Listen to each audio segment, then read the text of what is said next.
I woke up this morning to some great news. The small Android phone some of us have been yearning for years is about to become a reality. Unihertz, the company that gave us the tiny yet capable Jelly Star, released this teaser image of their new Jelly Max. There's almost no other info yet, but from this single image we can learn a lot. Obviously it's going to have 5G, and to work out the approximate size, I can use the keyboard for reference. I wasn't able to find the exact keyboard, but there's one called the Ducky 13TKL, which looks very similar. So if I overlay the Ducky, I can use the dimensions of that to roughly work out the dimensions of the phone. And if I set it beside the Jelly Star, here's how they compare. And alongside some of my other phones, and when I saw this, I was surprised and confused because, well, it's massive.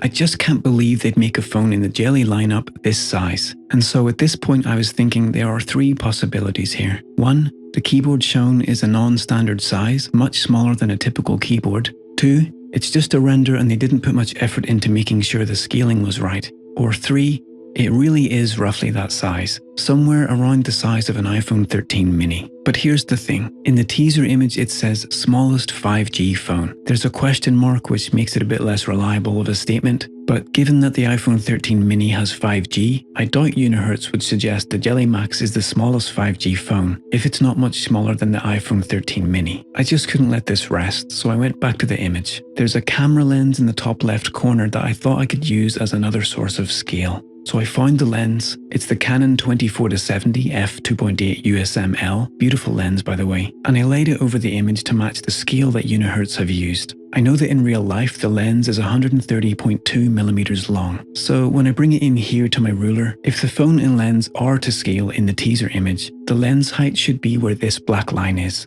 which would make the Jelly Max this size.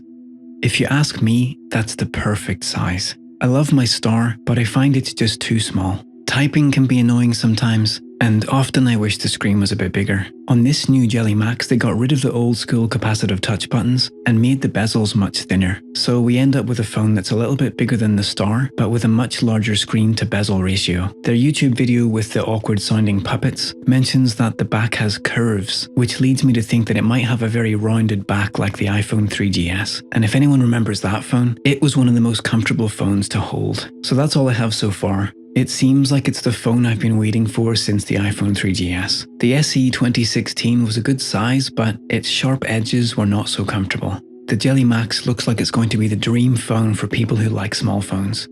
Fingers crossed. Thanks for tuning in. See you next time.